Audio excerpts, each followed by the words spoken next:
Bueno, hoy comenzamos entonces con lo que sería la segunda parte de lo que es la unidad número 15, en donde se ven cuatro derechos reales como son la superficie, el usufructo, el uso y la habitación. En la clase de ayer yo traté de darles y explicarles lo que sería una parte general de lo que son los derechos reales eh, sobre cosa ajena, para después involucrarnos en lo que es este derecho real de superficie, que como vimos es un derecho mixto porque puede tomar forma como derecho real sobre cosa propia cuando existe propiedad superficiaria y como cosa ajena cuando no existe dicha propiedad superficiaria. Bien. Ahora bien, lo que nos queda es terminar de ver lo que son estos derechos reales de cosa ajena, de uso y goce, porque dentro de lo que son los derechos reales de cosa ajena tenemos dos categorías. La primera de ellas es la de los derechos reales de uso y goce, que son el usufructo, el uso, la habitación, la superficie y la servidumbre. Y por otra parte tenemos los derechos reales de garantía, que ahí entrarían la hipoteca, la prenda y la anticrecia. No terminamos, digamos, con la exposición de hoy lo que serían los derechos reales de uso y goce, porque les quedaría en la siguiente unidad la servidumbre. Bien. Pero a ver, repasando lo que dije ayer sobre los derechos reales de cosa ajena, yo lo que quiero es que ustedes retengan por lo menos dos cosas sobre la parte general que yo les di ayer. O tres cosas, perdón. En primer lugar, cómo se constituyen, digamos, los derechos reales sobre cosa ajena. Que habíamos dicho que importa una desmembración de un derecho real que permite o autoriza, digamos, o que la ley faculta que se pueda desmembrar. ¿Y por qué hablamos de desmembramiento? ¿Por qué? Porque desmembrar implica dividir una cosa que constituye una unidad en varias partes. Bien. Si nosotros tenemos en cuenta que, por ejemplo, el titular de dominio tiene un poder jurídico y el poder jurídico es una suma de facultades, bien, consideradas en una unidad donde podemos encontrar la facultad de usar, la facultad de gozar, la facultad de disponer jurídicamente, la facultad de disponer materialmente, la facultad de persecución, la facultad de preferencia, etcétera. Cuando, por ejemplo, en este primer derecho real que vamos a ver ahora, el usufructo, cuando decide constituir un usufructo, vemos que se desprende voluntariamente, o se desprende, mejor dicho, a veces voluntariamente, a veces por imposición de la ley, como vamos a ver después en el derecho real de habitación, se desprende de una serie de facultades que tiene su poder jurídico, es decir, su derecho real, y los otorga a otra persona. En este caso, el derecho de usar, de gozar y disponer jurídica y materialmente, el propietario se puede despojar de los dos primeros, es decir, de la facultad de uso y de la facultad de goce, otorgándole eso a otro sujeto. Bien, él se desentiende, deja, otorga a otra persona esas dos facultades. Bien, de manera que entonces podemos dividir el dominio en lo que es el dominio útil y la nuda propiedad. Lo que él estaría otorgando o cediendo a otra persona es lo que es el dominio útil. Y él se quedaría con la nuda propiedad. Que ayer habíamos visto que la nuda propiedad implica la propiedad. Porque lo que es el dominio útil, el propietario ya lo cedió a otra persona para que esa otra persona lo ejerza. Bien. Y él se va a quedar con las facultades de disposición material y jurídica, siempre y cuando esas disposiciones que él realice no afecte el derecho otorgado al titular del derecho real de cosa ajena. Bien.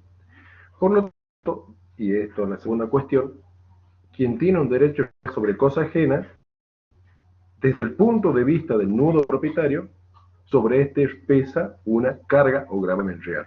Bien. Una carga o gravamen real, de eso no se olviden, ese concepto está en el artículo 1888, donde se distingue lo que es el derecho real de cosa ajena y el derecho real de cosa propia. Bien, y la tercera cuestión que deben retener es que por lo menos los derechos reales que vimos y que vamos a ver, como son la superficie, el usufructo, el uso y la habitación, son derechos reales temporarios, es decir, que están destinados a extinguirse y a desaparecer en algún momento.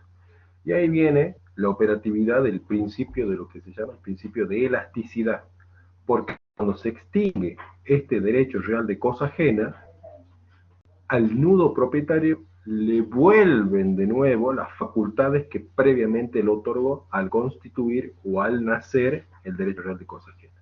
Es decir, que por ejemplo en el caso del usufructo, si un titular de dominio otorga el uso y goce, se desprende entonces esas facultades y se las otorga a otra persona. Cuando se extingue el usufructo, entonces esas facultades vuelven de nuevo al nudo propietario. Entonces, por eso se habla del principio de elasticidad, ¿bien? Y del desmembramiento del dominio. Y otra cosa que quiero que tengan presente, que no solamente el dominio es el único que se puede desmembrar, sino que también el condominio, la propiedad horizontal, el conjunto inmobiliario, la superficie, el usufructo y otros derechos reales que estén autorizados por ley a constituir otros derechos reales, como vamos a ver a continuación. Bien, hecha esta aclaración, entonces empezamos con el derecho real de usufructo. El derecho real de usufructo está definido en el artículo 21-29, que básicamente dice que el usufructo es el derecho real de usar, gozar y disponer jurídicamente de un bien ajeno, sin alterar la sustancia. Bien. De esta manera, entonces, el usufructo implica una carga, un gravamen, ¿bien? Del cual el usufructuario es el titular y el nudo propietario es el que tiene que soportar su ejercicio. ¿Bien? El nudo propietario le otorga al usufructuario la facultad de poder usar y gozar de la cosa, pero con una limitación. ¿Bien? No solamente las limitaciones legales que ya existen para todos los derechos reales, sino que ahora también con la limitación que refiere el artículo 21-29, no alterar la sustancia. ¿Y qué quiere decir esto de no alterar la sustancia? El artículo 21-29, a su vez, en el segundo párrafo, nos dice cuándo se configuraría esa alteración. Y dice, hay alteración de la sustancia si es una cosa, cuando se modifica su materia, forma o destino, y si se trata de un derecho, cuando se lo menoscaba. O dicho de otra forma, una persona que es usufructuaria recibe un bien o una cosa y debe aprovecharla, usar y gozarla en el estado en el que se encuentre, en el estado en el que le es otorgada, y después restituirla en el estado en que se le entregó. Es decir, no puede efectuar ninguna modificación sustancial del derecho o de la cosa objeto del derecho real. Lo que implica no destruirlo, no alterar en su individualidad, no cambiarle el destino en el cual estaba fijado por el dueño o el destino que lo hayan convenido. Es decir, debe respetar su estructura material y objetiva. Entonces, en síntesis, el derecho real de usufructo implica usar y gozar de una cosa y de disponer jurídicamente, pero solamente del derecho real de usufructo, sin alterar la sustancia. Es decir, otorga la posibilidad, el propietario le otorga la posibilidad que otra persona use y goce de la cosa que tiene bajo su propiedad, pero con la condición de que no la altere, no la menoscabe, no la destruya, no la altere, no le cambie el destino ni tampoco le modifique la estructura material que tiene. Bien, debe devolvérsela en el estado en que le fue otorgada. ¿Cuáles son las características entonces de este derecho real de usufructo? En primer lugar, tenemos que dentro de la clasificación de derechos reales sobre cosa ajena y cosa propia, ya sabemos entonces que el usufructo es un derecho real sobre cosa ajena de uso y de goce. Bien. En segundo lugar, el usufructo es un derecho real que se ejerce por la posesión, por lo tanto, el titular de usufructo puede proteger su derecho mediante las acciones posesorias, la defensa extrajudicial y la acción real, las acciones reales. Es un derecho principal porque no depende de la existencia de un crédito o de otro derecho, como sucede en la hipoteca, prenda y anticresis, que son derechos reales accesorios. Y por último, es un es un derecho que puede ser o puede no ser registrable, ya que puede caer sobre bienes muebles, sobre bienes inmuebles o sobre muebles registrables. Bien. Visto el concepto y las características, entonces vamos a ver lo que puede ser objeto de usufructo. El usufructo puede recaer sobre una parte material o una parte indivisa de una cosa.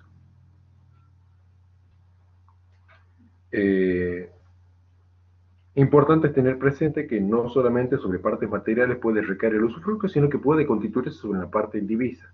Es decir, que Los condóminos, por ejemplo, en este caso, pueden constituir derecho real de usufructo sobre la cosa que tienen en propiedad. Bien. Pero para eso necesitan la unanimidad. Pero si llegan a alcanzar esa unanimidad, si por ejemplo uno de los condóminos desea otorgar un usufructo de su parte indivisa, tranquilamente lo puede hacer.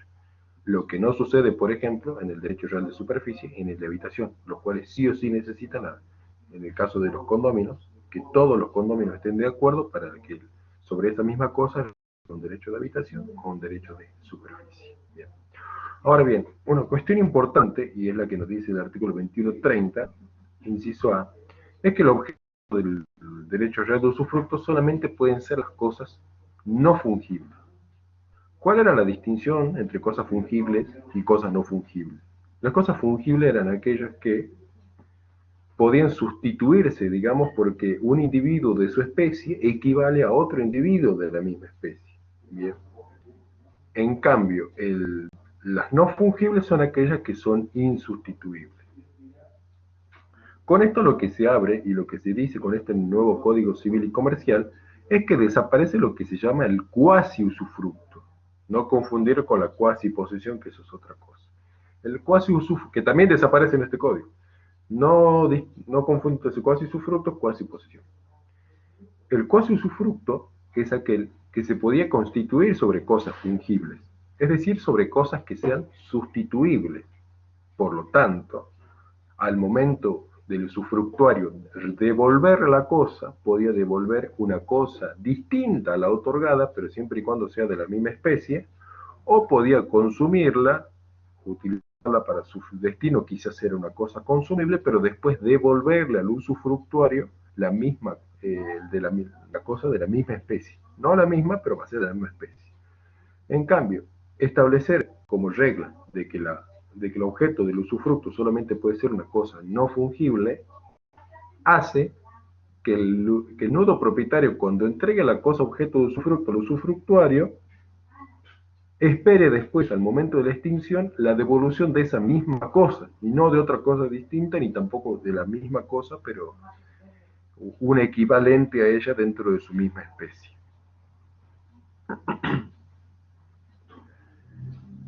Entonces, el cuasi usufructo lo que hacía era otorgar esto y quedaba a disposición, básicamente lo que hacía era otorgar en propiedad la cosa, como sucede, por ejemplo, con el depósito irregular. Lo otorga en propiedad, lo puede consumir, lo puede utilizar para su destino, pero después estaba obligado a retornar o devolver esa misma cosa o parecida. No, o sea, perdón, no la misma cosa, sino una parecida de la misma especie, pero nunca va a ser la misma, porque si ya la consumió o ya la utilizó, no lo va a poder hacer. Bien, entonces la cosa tiene que ser no fungible. Por excelencia, las cosas no fungibles son los inmuebles. Bien. Después también dice que pueden ser los derechos, como en el caso, por ejemplo, si un superficiario, siguiendo la clase anterior, si un superficiario se le constituye el derecho real de superficie, sin propiedad superficiaria, lo único que tiene es un derecho. Bien. Sobre ese derecho se puede constituir un usufructo. Lo mismo respecto del usufructo de crédito. Pero ahí, como especifica el inciso B, solamente en los casos previstos por ley. Bien. Después también hace una excepción o una salvedad a lo que son las cosas fungibles, que es cuando se constituye un usufructo sobre animales, en el inciso C. Y por último, en el inciso D refiere al usufructo constituido sobre una parte indivisa o el todo de una herencia. Es decir, que dentro de que estos cuatro incisos, en realidad el primero establece el principio general sobre lo que son los objetos del derecho real de usufructo, en tanto que los tres incisos siguientes constituyen excepciones. En el primer caso, nosotros sabemos que que el objeto de los derechos reales bajo la vigencia del Código de Vélez eran solamente las cosas. Hoy con el nuevo código pueden ser las cosas y los bienes. Y cuando refiere a los bienes, solamente aquellos taxativamente señalados por ley. Este inciso B del artículo 2130 nos dice que el usufructo admite entonces tener por objeto un derecho, siempre y cuando esté previsto por ley. El tercer caso constituye también una excepción, es decir, el del inciso C, porque como dijimos, el inciso A establece la regla general que todos los objetos de usufructo tienen que ser cosas no fungibles, y acá en el inciso C admite un supuesto de cosa fungible, pero sobre respecto del conjunto de animales. Y por último, en el inciso D también es una excepción porque, como nosotros sabemos, solamente la cosa determinada o un bien puede ser el objeto del derecho real. No lo pueden ser las universalidades. Bien. Entonces, en este caso, inciso D, el usufructo sobre una herencia o la parte indivisa de ella implica, digamos, constituir un derecho real sobre una universalidad. Bien, ¿quiénes están legitimados a constituir el derecho real de usufructo? O mejor dicho, ¿qué derechos reales autoriza la ley que puedan ser desmembrados? Bien, desprendiéndose de lo que es la parte útil del derecho real y otorgándosela a otra persona. Esas personas son el titular de dominio, el titular de los condóminos, ya sea sobre la cosa común, y en ese caso necesitan unanimidad, o sobre la parte indivisa de cada uno, en ese caso no necesitas ni siquiera el consentimiento de los otros condóminos para constituir un usufructo, el titular de propiedad horizontal también, y el superficiario. Bien. Son los derechos reales que admiten la constitución de un usufructo. Bien. O sea que estos derechos reales que acabo de enumerar se pueden desmembrar.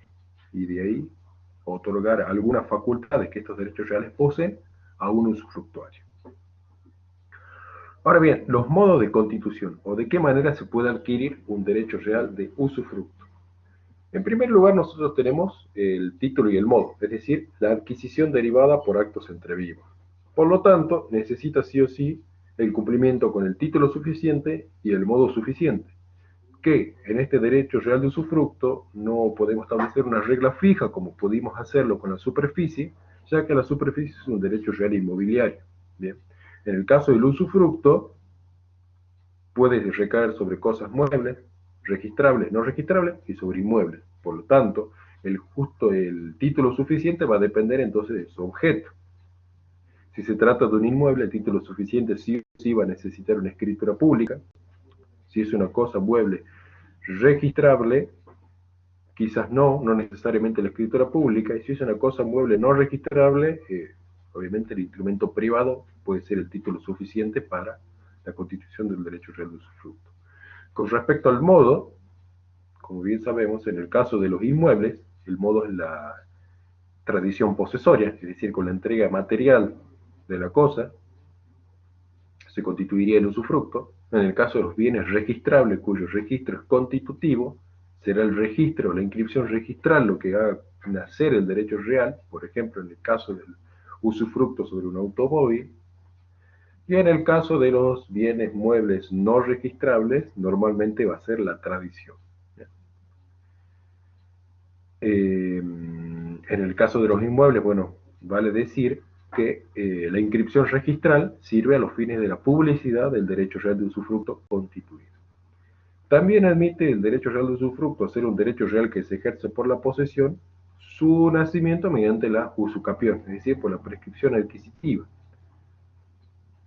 Sin embargo, si bien teóricamente cabe la posibilidad de que el derecho real de usufructo pueda ser adquirido mediante prescripción adquisitiva larga, se trata de un supuesto más teórico que práctico, ya que los actos posesorios que debe desenvolver el usufructuario son parecidos al del titular del dominio. Por lo tanto, será preferible entonces que el usufructuario, que en realidad pretende adquirir por prescripción adquisitiva, no solicite al juez la adquisición del usufructo, sino directamente la del derecho real de dominio.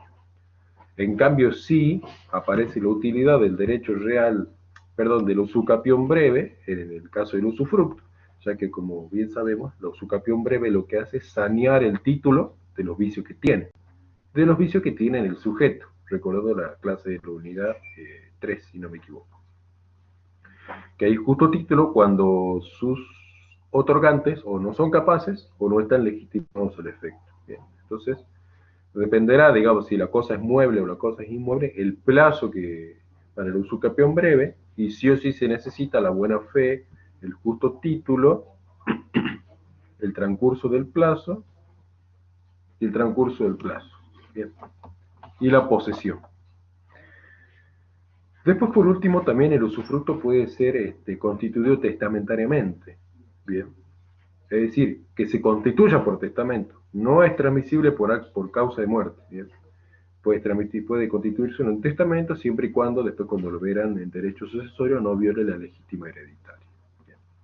Ahora bien, el usufructo, el artículo 2134 refiere a los modos de constitución del usufructo, que refiere a tres modalidades. Bien, en donde la primera dice que el usufructo se puede constituir por la transmisión del uso y goce con reserva de la nuda propiedad. ¿Esto qué quiere decir? Que quien constituye el derecho real de usufructo, es decir, el propietario, el legítimo a constituirla, otorga el dominio útil a otra persona y él se queda con la nuda propiedad. El segundo modo de constitución es al revés. Yo me quedo con el dominio útil, es decir, con el usufructo, y le otorgo al otro, a la otra parte, la nuda propiedad. Bien. O puede ser que lo constituya de la siguiente manera. Yo otorgo a una persona la nuda propiedad y a otro le otorgo el usufructo. Bien. Ejemplo de esto es lo que suele suceder a las personas de mayor y avanzada edad cuando deciden hacer las donaciones en vida para evitar después que los hijos hagan un sucesorio, en el cual los abuelos, por ejemplo, donan la nuda propiedad a los hijos, ellos se quedan con la nuda propiedad, pero ellos se reservan el usufructo. Y como normalmente no tiene plazo de resolutorio ni condición resolutoria estipulada, este usufructo se va a terminar extinguiendo cuando esas personas de mayor edad, de avanzada edad, fallezcan. Y cuando esas personas de avanzada edad fallezcan, los nudos propietarios que eran los hijos, que son los hijos, ahora les va a retornar lo que es el dominio útil, ¿bien? Y ya no van a tener un dominio imperfecto por desmembración, sino un dominio perfecto. Bien, en la Constitución, eso me olvidé decir, en la Constitución de un derecho real de usufructo siempre se presume la onerosidad. ¿Bien? Por lo tanto, el que pretende constituir un usufructo gratuito debe expresamente disponerlo allí. Es decir, que aquella persona que es usufructora es la primera interesada en que en el título se disponga, se establezca y se fije que el usufructo es gratuito para que, bueno, no se le cobre un canon usufructuario o se le obliga a pagar una suma de dinero. Bien. Ahora bien, ¿qué modalidades se pueden establecer en el contrato constitutivo o en el testamento constitutivo del derecho real de usufructo? Normalmente el usufructo debe constituírselo puro y simple, es decir, sin ninguna modalidad. Ahora bien, en el caso que se quieran otorgar o disponer modalidades como plazo, condición o cargo, hay unas limitaciones en la ley que básicamente nos dicen que puede solamente imponerse condición o plazo resolutorio. Bien. O un cargo. Y acá entonces tenemos que recordar la diferencia entre lo que era la condición y plazo resolutorio y la condición o plazo suspensivo. En la condición o plazo suspensivo nosotros tenemos que el derecho no nace en la Constitución o en el acto o en el título, no nace, digamos, en ese momento, sino que el nacimiento del derecho se lo supedita o se lo condiciona, en el caso de la condición, a la ocurrencia de un hecho futuro incierto, y en el caso del plazo, a la ocurrencia de un hecho futuro y cierto. Bien, o sea, el derecho no nace, salvo que se cumple el plazo o se cumpla la condición. En cambio, en la condición o plazo resolutorio, que es lo que sí autoriza la ley, el derecho real nace, pero en el caso de la condición, subordinada a su extinción a que ocurre el hecho futuro incierto. Y en el caso del plazo, a que ocurra, digamos, el hecho futuro y cierto. Es decir, en síntesis, el derecho real de usufructo solamente admite que en su constitución el mismo nazca. Si no nace, es porque se está imponiendo una condición o plazo suspensivo, y en ese caso la ley dice que se lo tiene, en este caso no se lo tendría por constituido el derecho real de usufructo. Así lo dice el artículo 2136 en su parte pertinente, dice, no puede sujetarse a condición o plazos suspensivos y si así se constituye, el usufructo mismo se lo tiene por no establecido. Es decir, lo sanciona con una ineficacia. Después tenemos que en el caso, siguiendo con el tema de las modalidades, un caso excepcional en el caso del testamento. A ver, si uno cuando hace un testamento, lo hace en vida, ¿bien? Lo hace en vida para que después produzca efecto cuando uno fallezca. Dice la ley y hace una excepción con respecto a la condición o el plazo suspensivo. Dice que si en el caso de constitución testamentaria del usufructo se impone una condición o plazo suspensivo y el mismo se cumple antes del fallecimiento del testador, entonces en ese caso el usufructo sí va a tener validez. ¿Bien? Ahora, pasando a otro tema, que sería el tema del inventario, como nosotros vimos, el derecho real de usufructo se constituye a favor de una persona con la condición de que ella no modifique, no altere su sustancia, que implica no destruirlo, no alterarla en su individualidad y no cambiarla de destino y respetar su estructura material y objetiva. Bien, con todas las composiciones que tenga. Para eso, ahora, ¿cómo uno garantiza o cómo uno puede asegurarse de que al momento de constituirla y al momento de extinguirse, la cosa va a quedar en igual estado? ¿Cómo vamos a hacer para compararlo? Entonces viene el tema del inventario, que el inventario sirve para determinar el estado en que se encuentra la cosa al momento de su constitución. Se describe, digamos, el estado en que se encuentra, la forma de constitución material de ella, el destino al cual va a estar, que lo va a tener que emplear el usufructuario, etc. Es decir, se determinan un montón de cosas al momento, antes de que el usufructuario entre en posesión. De esta manera, entonces, por un lado, el nudo propietario se asegura de que el usufructuario no va a modificar, no va a alterar esa sustancia, ¿bien? Que la va a mantener invariable durante todo el lapso de lo que dure el usufructo. Y si la llega a modificar, va a tener una prueba eficiente para después solicitar la extinción del usufructo, porque si el usufructuario altera la sustancia, esa puede ser una causal de extinción del usufructo. Bien, entonces por un lado le sirve al nudo propietario para asegurarse de que no le van a alterar la sustancia de la cosa que dio en usufructo. Y por su parte, el usufructuario también le sirve para protegerse de no ser acusado, eventualmente cuando se extinga el usufructo y cuando tenga que restituir la cosa, de que alteró en alguna medida la sustancia de la cosa. Bien. Ahora bien, por regla general, digamos que si estamos frente a personas mayores de edad y capaces, el inventario es facultativo. ¿Bien? O sea, lo pueden hacer como pueden no hacerlo. Es decir, personas menores, si el usufructuario o el nudo propietario es un menor de edad o es una persona incapaz o restringida de su capacidad declarada judicialmente, entonces, en ese caso, en el caso del menor de edad y del incapaz, sí o sí se necesita hacer el inventario, obviamente, para protección de estas personas.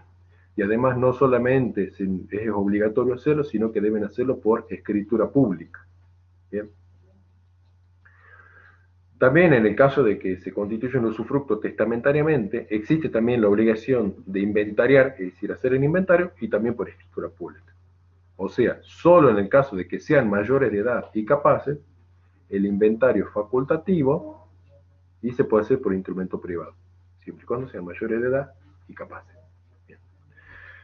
Obviamente que el inventario es un instrumento necesario, digamos, es recomendable hacerlo al momento de constituir el usufructo para lo que yo dije anteriormente, porque permite asegurarse al nuevo propietario que no le van a modificar la sustancia y al usufructuario de que no lo van a acusar después de que él modificó o alteró la sustancia de la cosa dada en usufructo. ¿Bien? Es para evitar los reclamos por indemnizaciones.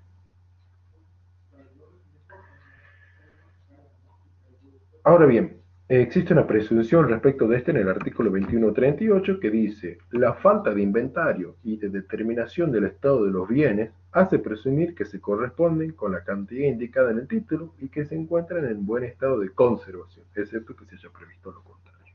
Bien.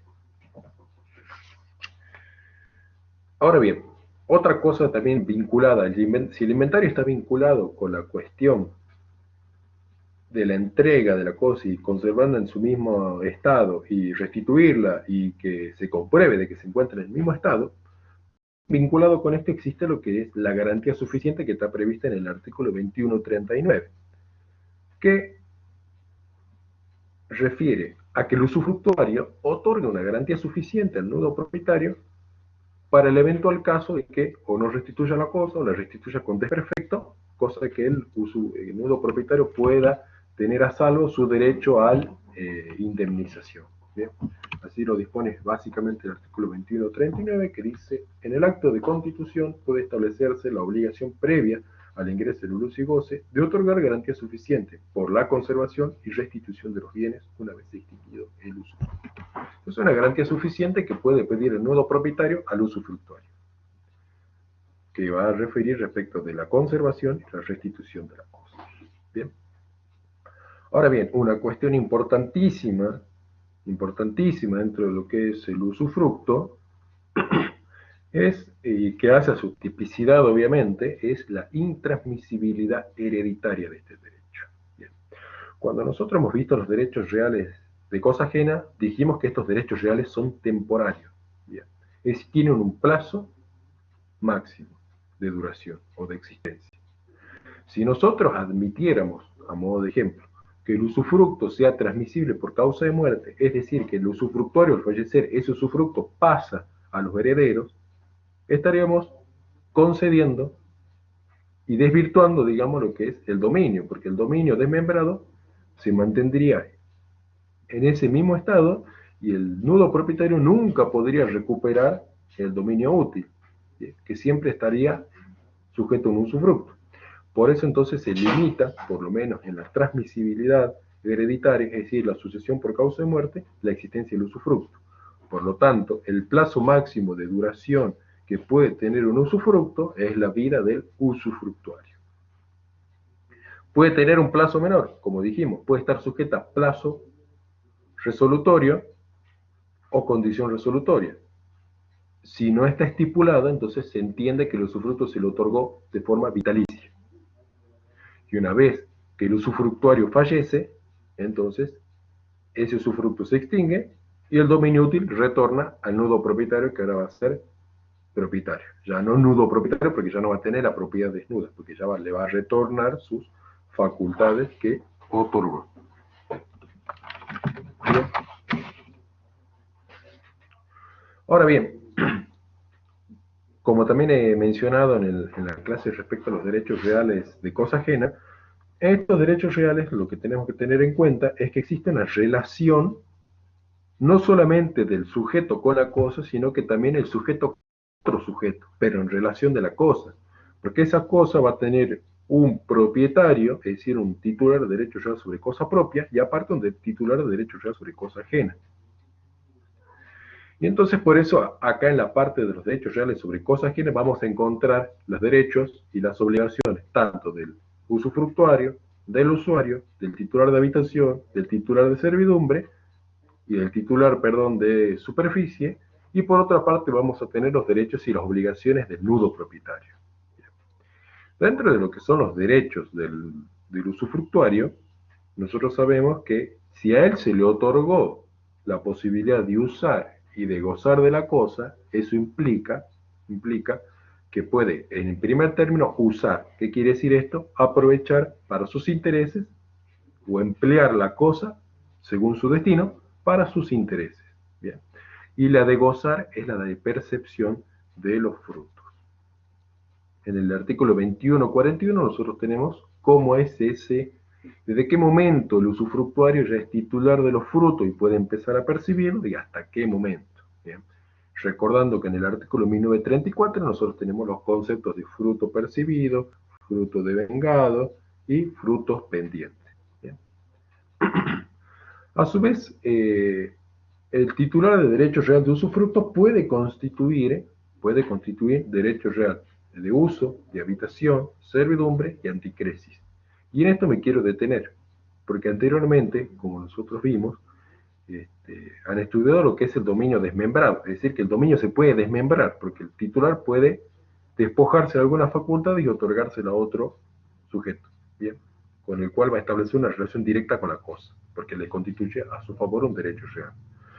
En este caso nosotros tendríamos un supuesto de un usufructo también desmembrado, es decir, que se puede desmembrar el usufructo y el usufructuario puede constituir un derecho real de uso, un derecho real de habitación o servidumbre. Bien. También puede constituir derechos personales, es decir, dar en comodato, en depósito, en locación, la cosa objeto de usufructo. Pero en cualquiera de los casos, el responsable por la conservación de la cosa y su restitución siempre va a ser el usufructuario. No es que el nudo propietario va a tener que ir a buscar después a aquella persona sobre la cual el usufructuario constituye un derecho real, un derecho personal, sino que la responsabilidad va a recaer pura y exclusivamente sobre el usufructuario, el cual no se libera de su deber de conservación y de restitución.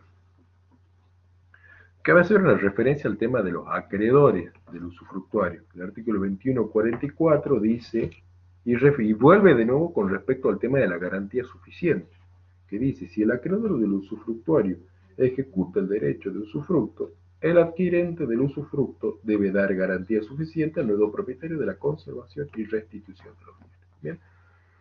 Bien. Interesante destacar entonces que el derecho real de usufructo, con el nuevo Código Civil y Comercial, es un derecho real embargable y ejecutable. Por eso yo pensaba, y venía pensando, digamos, durante estos años, que si bien en el ejemplo anterior, como les dije, en los modos de constitución, las personas de avanzada edad constituyen un usufructo a favor suyo, otorgando la nuda propiedad a los hijos, no sé ya qué tan seguro es constituir un usufructo, porque si, por ejemplo, ellos se llegan a endeudar con algo y no llega a estar la casa afectada al régimen de vivienda, el usufructo puede ser embargado y ejecutado, y otra persona ajena a la familia puede entrar, digamos, en el uso y goce de la cosa. No sé si ahora es más factible, mejor constituir un derecho real de habitación, o sea, que ellos mismos se reserven el derecho real de habitación y otorguen la nuda propiedad, porque ya el derecho real de habitación es inejecutable.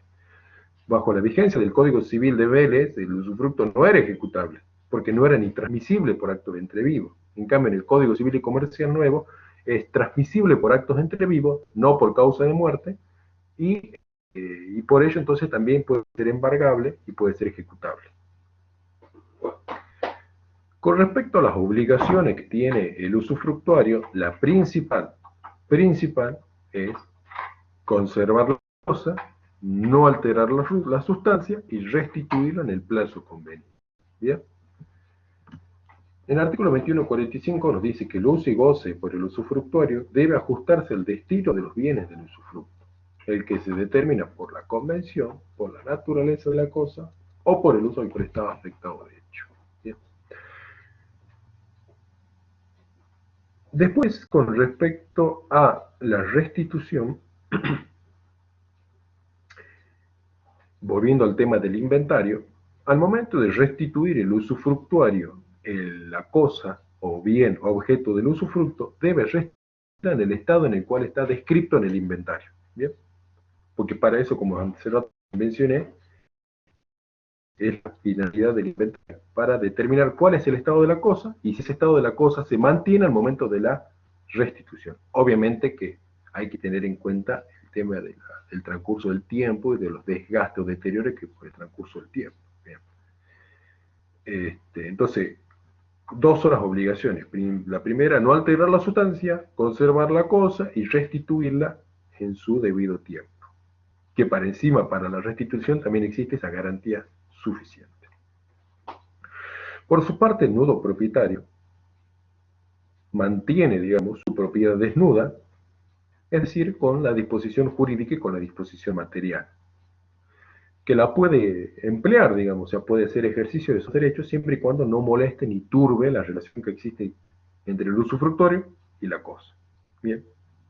Y en el caso de turbación, el usufructuario puede solicitar el cese, y si en el caso de que el usufructo sea oneroso, puede solicitar una disminución del precio de acuerdo a la turbación o molestia que el nudo propietario le origina. Bien.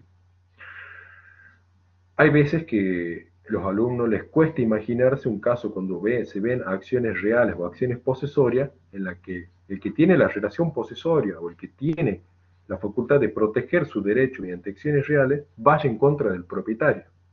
Y sucede en estos casos, los derechos reales sobre cosas ajenas. Si, por ejemplo, el usufructuario se encuentra habitando el inmueble y es despojado por el propietario, se puede dar el caso en el que el usufructuario accione con, ya sea acciones posesorias, ya sea con la defensa extrajudicial o ya sea con acciones reales contra el mismo propietario. Bien, porque el derecho real de cosa ajena, por ser derecho real, importa una relación directa entre el titular y el objeto, que no puede ser perturbada por nadie, incluso por el verdadero propietario tampoco puede ser perturbada esa relación.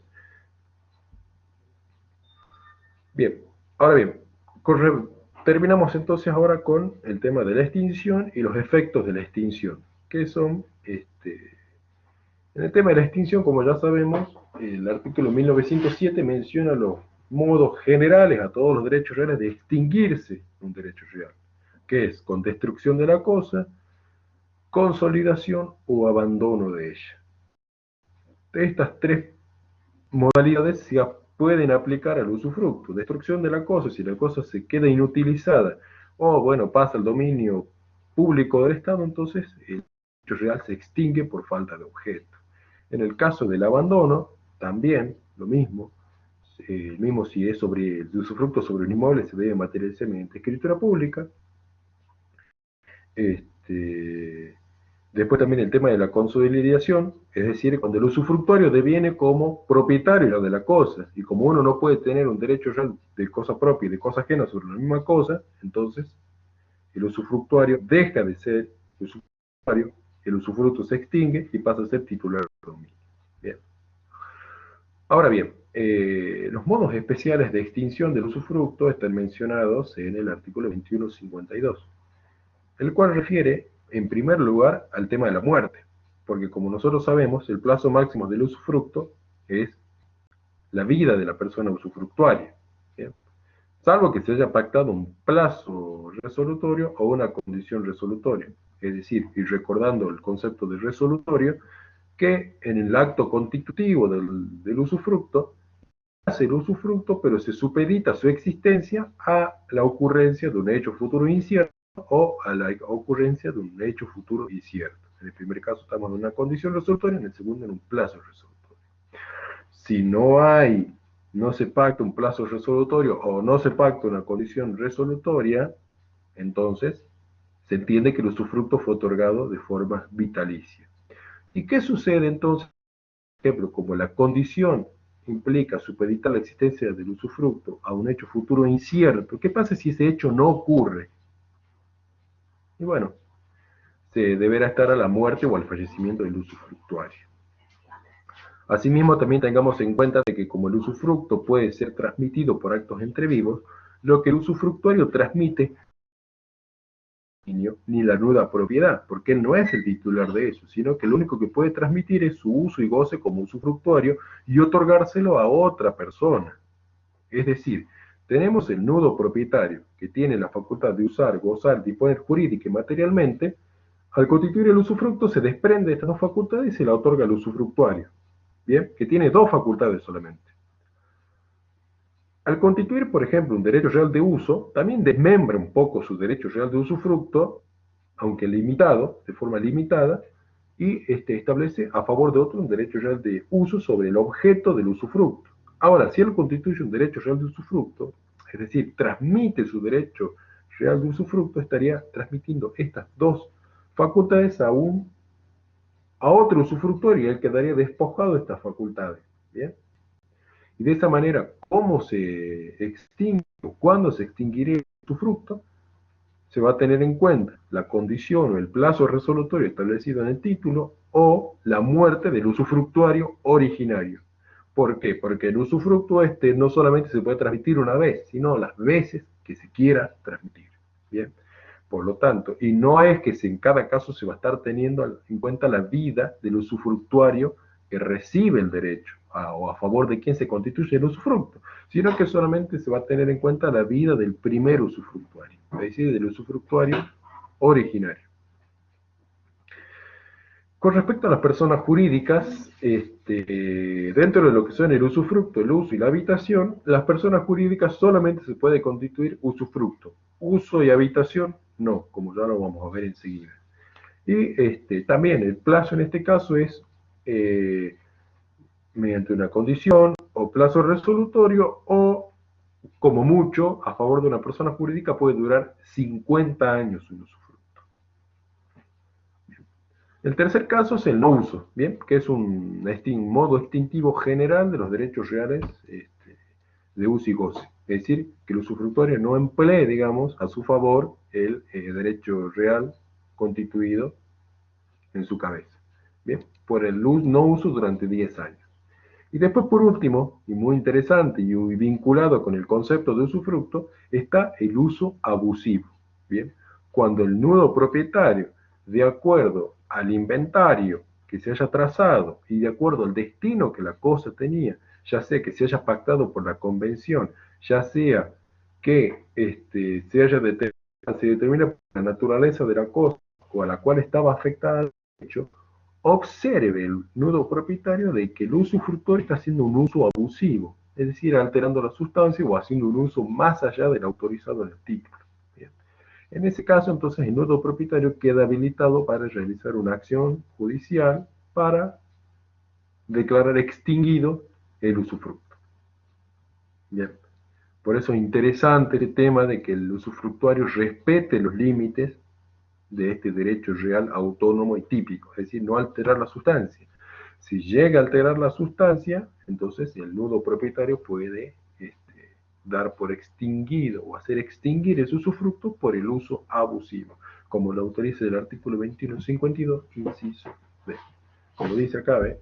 El uso abusivo y la alteración de la sustancia comprobada judicialmente. Bien. Ahora, con respecto al efecto extintivo del usufructo, el primer efecto de la extinción del usufructo es que, en el caso de no existan otros co-usufructuarios, el uso y el goce retorna al nudo propietario. Bien, ese es el primer efecto. Es decir, ya no existiría un nudo propietario ni un dominio desmembrado, sino un dominio perfecto y un propietario con todas las facultades de usar, gozar y disponer material y jurídicamente. Recuerde que no solamente el dominio se desmembra, uno habla del dominio porque es el ejemplo clásico, pero como nosotros ya sabemos, quienes están legitimados para constituir usufructo son el dominio, el condominio, la propiedad y la superficie. Ahora bien, ¿qué pasa con todos los derechos reales y personales constituidos por el usufructuario? ¿Se extinguen? ¿No se extinguen? ¿Qué es lo que sucede? Dice el artículo 21.5. Extinguido el usufructo originario, se extinguen todos los derechos constituidos por el usufructuario y sus sucesores particulares. Acá viene lo que yo hablé de la transmisión por acto de entrevista. Dice, el usufructo cedido por el usufructuario no puede durar más allá de la oportunidad prevista para la extinción del usufructo originario, es decir, según el plazo, la condición resolutoria o la muerte del usufructuario originario. Con eso entonces daríamos por terminado lo que es el derecho real de usufructo, que es muy importante saberlo porque después vamos a ver el uso y la habitación a los cuales tienen una reglamentación acotada. ¿Pero por qué? Porque en el segundo artículo, en ambos casos, cuando empieza la reglamentación de los dos, remite a la reglamentación del usufructo. Bien. Así que bueno, cualquier duda del usufructo me avisan, si no pasamos directamente al uso y la habitación.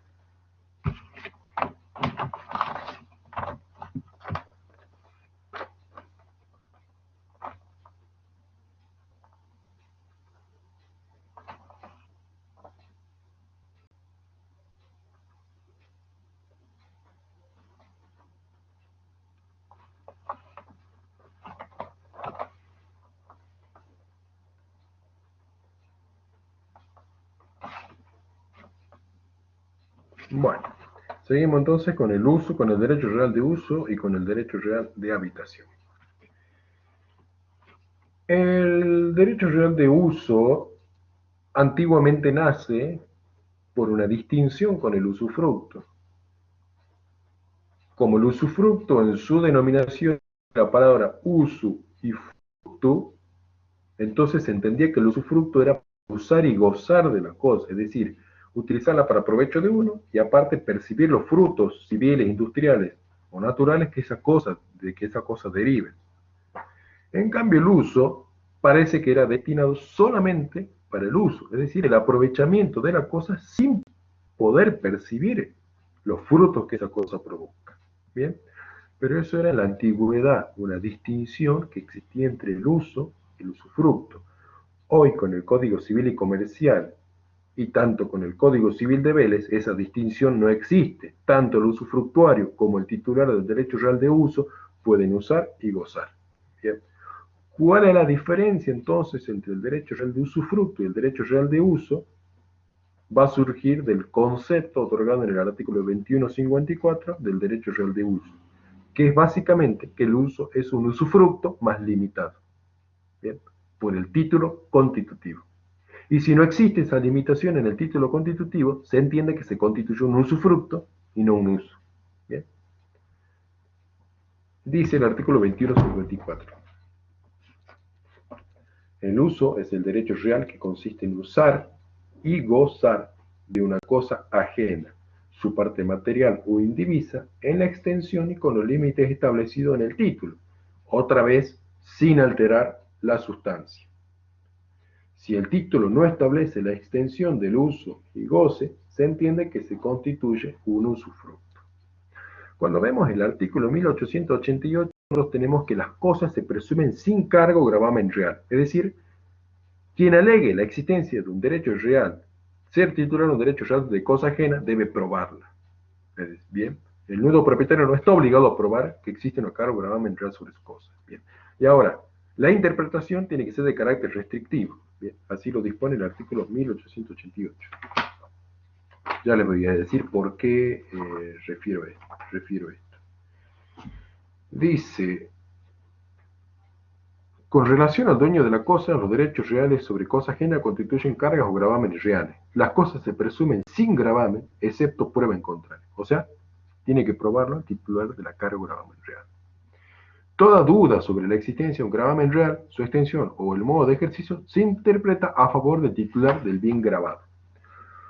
Digamos que esta especificación que tiene que hacer el titular del bien grabado, es decir, el titular de dominio, condominio, propiedad horizontal o superficie, esta especificación en el título de para qué otorga el derecho real de uso, es bajo esta sanción, digamos, de que si no lo especifica, no se va a poder acoger a la interpretación favorable que refiere el artículo 1888, sino que, como dice el 2154, se va a entender que él constituyó un usufructo. Y como nosotros bien sabemos, un usufructo es un derecho real que ocupa más facultades del dominio desmembrado que el uso.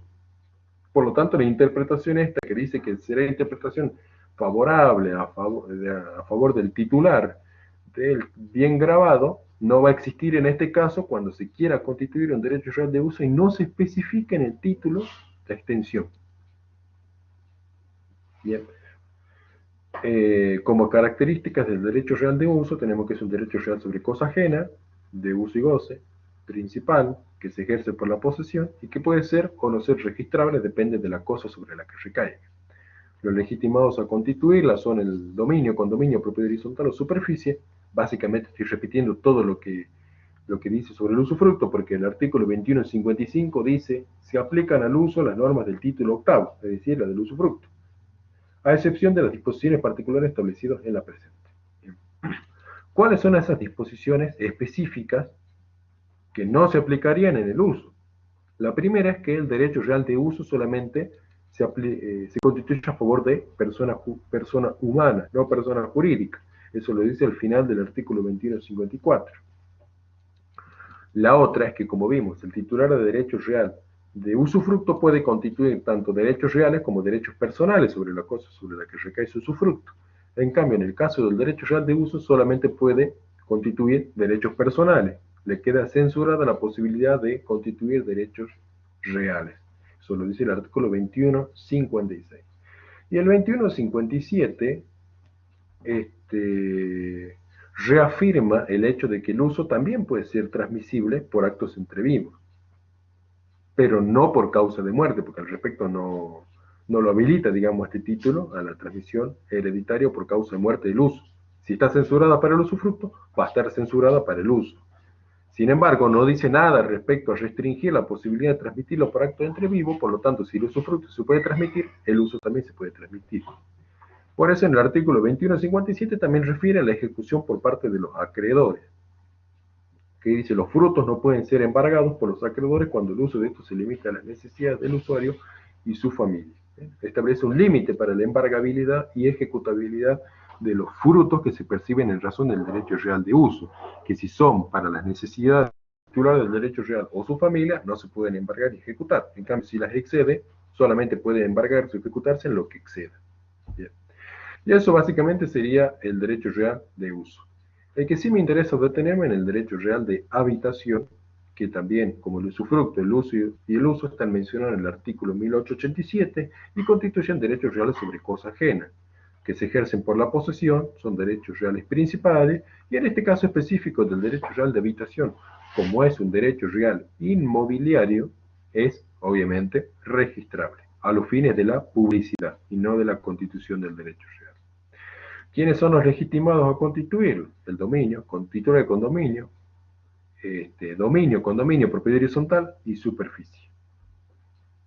Se puede constituir mediante título y modo, es decir, una persona otorga a favor de otra la facultad de morar, digamos, en un inmueble, se puede adquirir por usucapión, se puede adquirir testamentariamente, es decir, constituirse en un testamento, siempre y cuando no afecte a la legítima hereditaria, y la adquisición legal, que es en esto en lo que yo me quiero detener.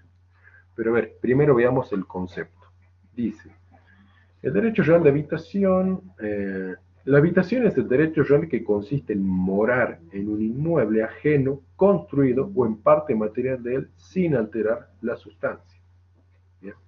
Lo mismo, nuevamente, el no alterar la sustancia. Dice, el derecho real de habitación solo puede construirse a favor de persona humana. Entonces, nuevamente, la limitación con respecto a las personas jurídicas. En síntesis, el derecho real de habitación lo que autoriza es un uso específico de una cosa, de un bien inmueble, pero que este bien inmueble tiene que estar construido. ¿Por qué? Porque el destino del derecho real de habitación es para que una persona pueda habitar, para que pueda morar en ese inmueble, ¿bien? En todo el inmueble o en una parte material de él. ¿Bien? Esa es la finalidad del derecho real de habitación. También se le aplican las normas del título noveno, es decir, la del uso. Y si la del uso se le aplica en el usufructo, también se aplica en el usufructo, siempre y cuando no se censure alguna cuestión en este título décimo del derecho real de habitación. Y la primera limitación que ya tenemos es que no se puede constituir a favor de persona jurídica.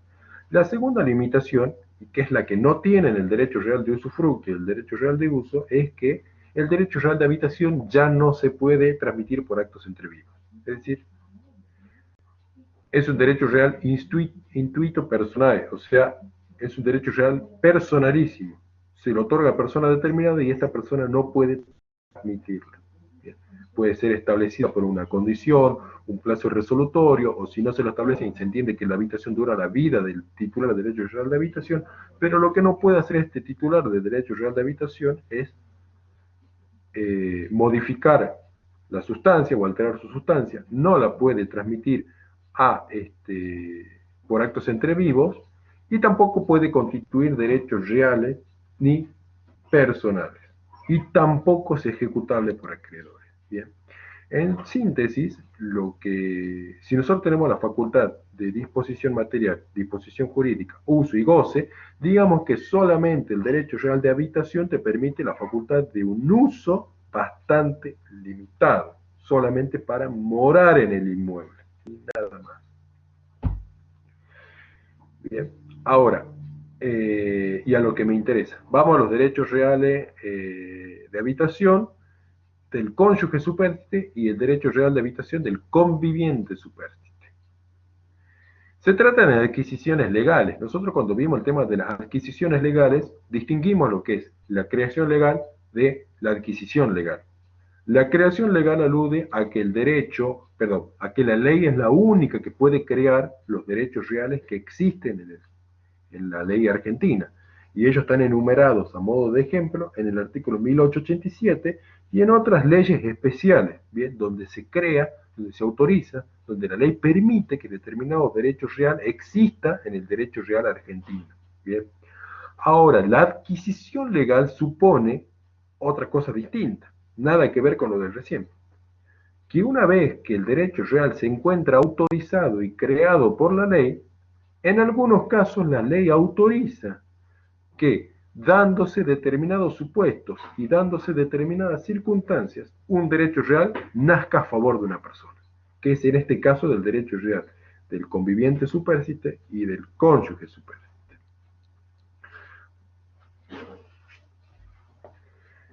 Cuando nosotros hablamos de la palabra supérstite, estamos refiriendo a sobreviviente. Bien. Entonces tenemos en el caso del cónyuge supérstite, como nosotros bien sabemos, hoy el matrimonio puede ser entre un hombre y una mujer, dos hombres o dos mujeres. ¿Bien?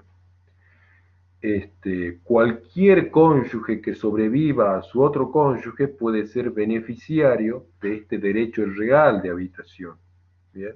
Siempre y cuando cumpla con los requisitos legales. El primero de ellos es, obviamente, el fallecimiento de uno de los cónyuges, es decir, de su cónyuge, y que él le sobreviva. El segundo requisito es que el inmueble sobre el cual se pretende el derecho real de habitación haya sido de propiedad del causante. ¿Bien? Y que no se encuentre en condominio al momento de la apertura de la sucesión, es decir, al momento de su fallecimiento. Porque si no, obviamente, sería desfavorable para los otros condóminos que se constituya sobre la cosa común un derecho real de habitación. Bien. Por eso tiene que ser único propietario, el fallecido. Aparte también tiene que ser el último hogar conyugal.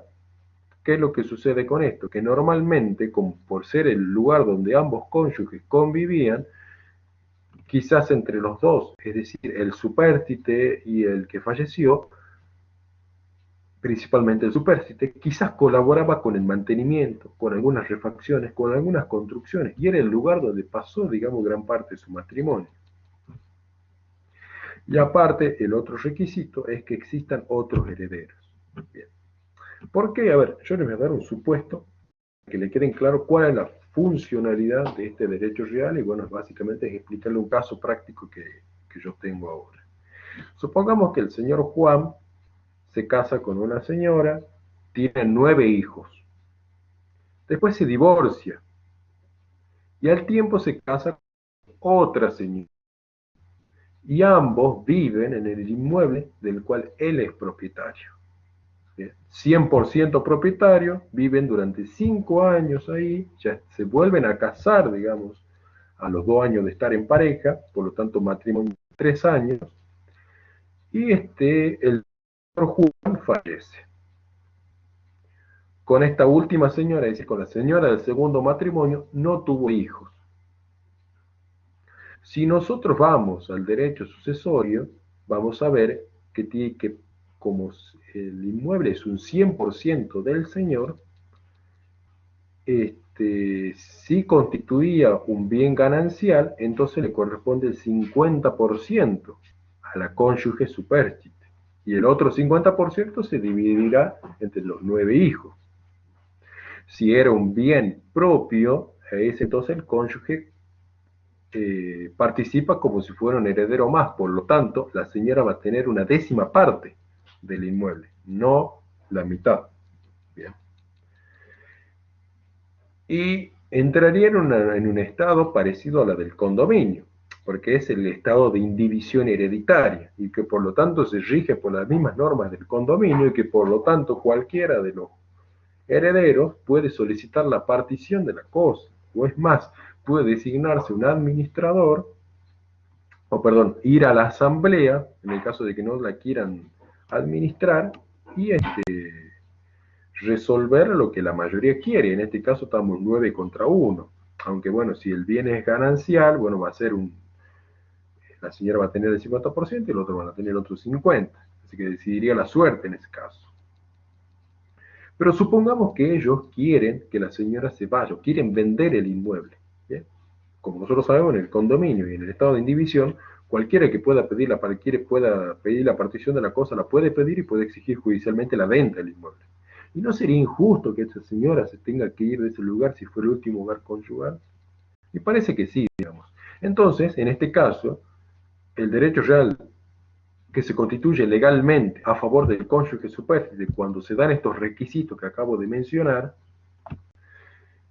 permite que, en este caso, por ejemplo, la cónyuge erija, se erija como alguien que tiene derecho a habitar en ese inmueble, porque así lo dispone la ley y así dispone que esa señora adquiere ese derecho real de habitación y no sea excluido por los herederos que no son sus hijos encima. Bien. Entonces este es el ejemplo clásico que tuvo en cuenta, digamos, la ley para constituir el derecho real de habitación a favor del cónyuge supérstite. Bien. Ahora bien, ¿cómo opera este derecho real? Una parte de la doctrina dice que opera ipso iure y otra parte de la doctrina dice que en realidad se lo constituye judicialmente. En el primer lugar lo tenemos a Alterini, por ejemplo, en el segundo lugar a Gurfikel de Wendy.